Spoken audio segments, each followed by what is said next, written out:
The office building stood tall against the skyline, gleaming under the city's bright lights. It was a monument of success, a testament to years of hard work and ambition. From the outside, everything seemed perfect, clean, shiny, and professional. But within its walls, behind closed doors, there was a secret would leave you shocked. Welcome back to Comeback Tales. Enjoy the story. It was a cold Tuesday evening, nearing the end of the workday. Employees shuffled around the office, finishing their tasks, preparing to head home. The hum of computer screens filled the air as papers were shuffled, phone calls were made, and last-minute emails were sent. But amidst all this, in the far corner of the building, behind the supply closet, something strange was about to happen. No one ever paid much attention to the supply closet. It was just one of those places you walk past every day, a dark corner tucked away from view. Yet, for one person, that closet was more than just a storage space. Meet Tom. Tom had worked as a janitor in the building for the past 5 years. He wasn't the loudest or the most noticeable person in the office, but he was always there, quietly sweeping the floors, wiping down the windows, and making sure everything was in order. Tom was the kind of guy who kept to himself. A quiet man with a gentle smile, he never drew attention to himself, always content with his job. But there was a secret Tom was hiding, a secret that no one could have imagined. Every night, after everyone left, Tom would find his way to the office supply closet, not to clean it, but to sleep in it. He had been doing this for months, maybe even longer. The small, cramped space, filled with dusty boxes and unused equipment, became his refuge. It wasn't luxurious, it wasn't comfortable, but it was safe. Tom had lost his home a while ago. A series of unfortunate events had left him without a place to stay. He tried staying in shelters, but they were overcrowded, unsafe, and impersonal. So he found comfort in the supply closet, the only place where he could be alone, away from the world's judgment. The office, despite its cold exterior, had become his sanctuary. But no one knew. The office building was a bustling corporate hub, and no one ever thought to check the small, insignificant supply closet. Tom did his work diligently, and every day, after the building emptied out, he would lock the door behind him, climb into the closet, and sleep on a small blanket he'd managed to stash there. The truth was, Tom had gotten so good at hiding his secret that no one suspected a thing. He had a routine. He'd arrive earlier than most to clean the office, and as soon as the last person left, he'd slip into the closet. He kept everything tidy, even his little corner. The janitor's closet became his world, a world where he was invisible, unnoticed, and safe. That was until one fateful night when everything changed. The CEO of the company, Michael Anderson, was known for his sharp mind and hands-on approach. He was the kind of leader who had a reputation for caring about every little detail in the company, from the product to the employees. Michael's office was at the top floor, and he rarely ventured down to the janitor's floor, but tonight was different. He had just finished an important meeting and decided to take a walk through the building to clear his mind. He passed by the supply closet and noticed something strange. The door was slightly ajar. Curiosity piqued. Michael approached the door, unsure of what he would find. He knocked softly, but there was no response. The door creaked open with a gentle push, revealing the dimly lit interior. And there, in the far corner of the closet, was Tom, fast asleep on the floor, surrounded by cleaning supplies and stacks of old boxes. The blanket Tom had used to cover himself was barely visible, and he was curled up in a fetal position, completely unaware of the CEO's presence. Michael stood frozen, staring at the scene before him. 1,000 questions rushed through his mind. Why was Tom sleeping here? What had led him to this point? And why had no one noticed? For a long moment, Michael just watched, contemplating his next move. Should he wake Tom up and question him? Should he call someone to take care of it? But as he stood there, A strange feeling washed over him. This wasn't a moment for reprimand. This wasn't about punishment. It was a moment of understanding. Slowly, Michael closed the door and backed away, deep in thought. He had never been the kind of leader to look away from the struggles of his people. If anything, this moment made him more determined than ever to understand Tom's situation, to learn what had led him to this point. But the story didn't end there. No, this was just the beginning. What would Michael do now? How would this discovery change everything?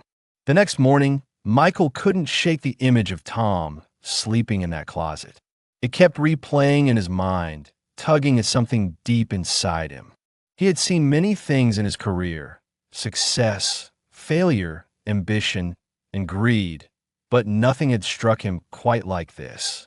The janitor, a man who had been invisible to most, had become the focus of his thoughts. Michael had always prided himself on being a leader who cared about his employees, who saw beyond their titles, roles, or positions. But Tom was a different story. Michael didn't know much about him, just that he was quiet, hardworking, and reliable. That was all. But now, seeing the man's circumstances up close, Michael felt a responsibility he hadn't expected. He couldn't let this go unnoticed. At the end of the workday, Michael called his assistant into his office. "Give me the personnel files on the janitorial staff," he said, his tone serious. "I want to know everything about Tom." His assistant, Jenna, raised an eyebrow. "Is something wrong, sir?" "No," Michael replied, his voice firm. "I just need to know who he is." Jenna nodded, not questioning him further. Within moments, she returned with a folder labeled janitorial staff. She placed it on Michael's desk and left without another word.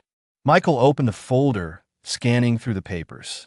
Tom was in his late 40s, had worked for the company for nearly 5 years, and had a solid track record of reliability and diligence.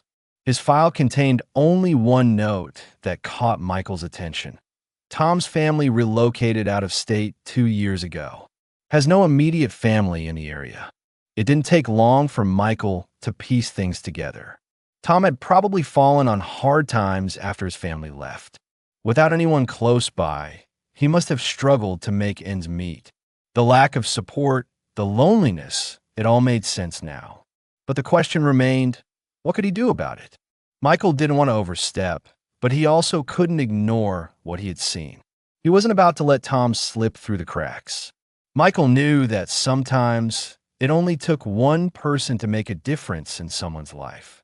He picked up the phone and dialed the company's HR department. "I need you to arrange a meeting for me with Tom," he said, "and I need you to keep it confidential. Let's talk about his work performance and see where we can support him." The HR manager, Carol, agreed to arrange the meeting but seemed curious about the urgency. Michael didn't elaborate. That evening, after everyone had left for the day, Michael stood in front of the supply closet, key in hand. He opened the door slowly, his heart pounding in his chest. There, sitting at a small corner in the closet, was Tom. He was folding a towel, his back to the door. Tom didn't notice Michael at first. "Tom," Michael called out gently. Tom jumped in surprise and turned around. His eyes widened in shock when he saw Michael standing there. "Mr. Anderson, sir?" Tom stammered, scrambling to stand up. I didn't hear you come in. I'm sorry if I'm disturbing." No, Michael interrupted, holding up a hand to stop him. "I need to talk to you, Tom. Please sit down." Tom looked confused, but he cautiously took a seat on the small folding chair by the corner of the closet. He kept his gaze lowered, avoiding Michael's eyes. "You don't have to apologize," Michael said, his tone soft. "I'm not here to reprimand you. I'm here to understand." Tom's heart raced. Was he about to be fired? Was he going to lose the one job he had left? Michael took a deep breath before continuing. "I found you last night. In here." He gestured around the small closet. "And I think it's time we talk about it. No one should have to sleep in a supply closet." Tom's face turned pale. I didn't want anyone to know. I was trying to keep to myself, sir. I don't want any trouble." "Tom," Michael said, his voice calm yet firm, "you don't have to hide. You're part of this company, and I care about what happens to you. Whatever the circumstances are, we can figure this out. I want to help." Tom remained silent, not knowing how to respond. The weight of Michael's words settled on him. He had never expected kindness from someone like the CEO of a corporation. No one ever looked past his position as a janitor. But Michael saw him. "I've arranged for you to meet with HR tomorrow. We'll see what we can do about finding you some support, financial assistance, housing, whatever you need. But I also want you to know this." Michael hesitated for a moment, his gaze steady. "I don't want you to feel like you're just a janitor here. You matter. Your work matters. And as long as you're with us, we'll take care of you." Tom could hardly believe what he was hearing. He had spent months, maybe even years, hiding his struggles. Yet here was the CEO, offering him help without hesitation, without judgment. It was overwhelming. "Thank you," was all Tom could manage to say. His voice was thick with emotion. "I didn't think anyone cared." "You're welcome," Michael said with a warm smile. "And one more thing, Tom." He paused for a moment before pulling out a set of keys from his pocket and handing them to Tom. "I've arranged for a place for you to stay. It's not much, but it's yours. I want you to go there tonight, get some rest, and know that you've got a fresh start." Tom's hands trembled as he took the keys. He couldn't process what was happening. A home. A real home. Michael placed a hand on Tom's shoulder, giving it a reassuring squeeze. "You don't have to go back to that closet. You have a place now." Tom stood there, holding the keys in his hands, the weight of them feeling heavier than he ever thought a simple set of keys could.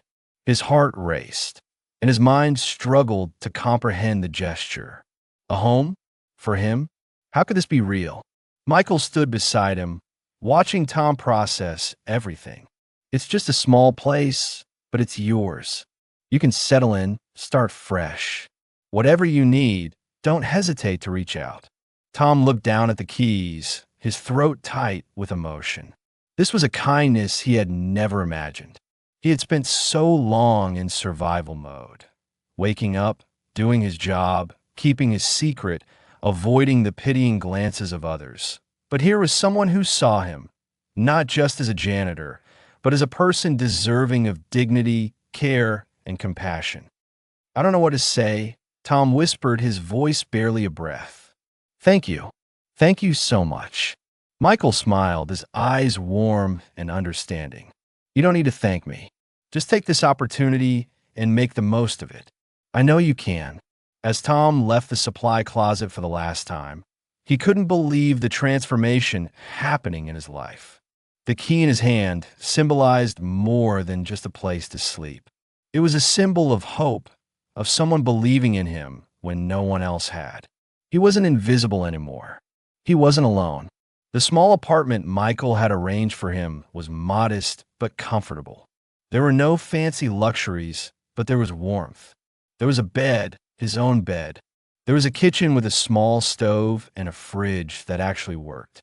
For the first time in a long while, Tom felt like he could breathe, like he had a chance at new life.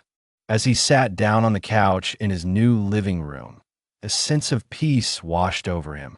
He couldn't help but think about how his life had changed in the span of just one night. The lonely janitor who had spent months sleeping in a closet now had a place to call home. But more importantly, he had someone who cared. He wasn't just a forgotten face on the janitorial staff. He was Tom, a man worthy of respect, compassion, and a second chance. The next morning, Tom showed up for work with a newfound sense of purpose. He was still the same hardworking janitor, but something had shifted inside him. The way people looked at him had changed too. He wasn't just the invisible man who cleaned up after everyone else. He was a person with a story, a person who had been given a chance to start over. And that was something worth fighting for. Over time, Tom's life began to take shape in ways he hadn't thought possible. With the stability of his new home, he could focus on his future. He began to save money, and soon he was able to take a night class on maintenance management, a dream he'd put on hold for so long. The work he did for the company, which once felt like a dead-end job, now had meaning. He wasn't just cleaning, he was building a future. Word of Michael's generosity spread through the office. People were inspired by the story of the janitor who had been given a new life. They saw how much one act of kindness could change the course of someone's entire existence. Michael's leadership didn't just stop at profits or deadlines. It reached the hearts of his employees. Tom, in turn, was forever grateful. He stayed at the company, working his way up, never forgetting the man who had opened a door to his future. And that key, the one Michael had handed him, remained a reminder of how one person's compassion could change everything. And that's the story of Tom, the janitor who found a second chance through kindness. If this story inspired you, don't forget to like and subscribe to Comeback Tales for more heartwarming stories like this one. Drop a comment below if you have a story to share or want to hear more. Thanks for listening, and remember, kindness can change everything. See you next time.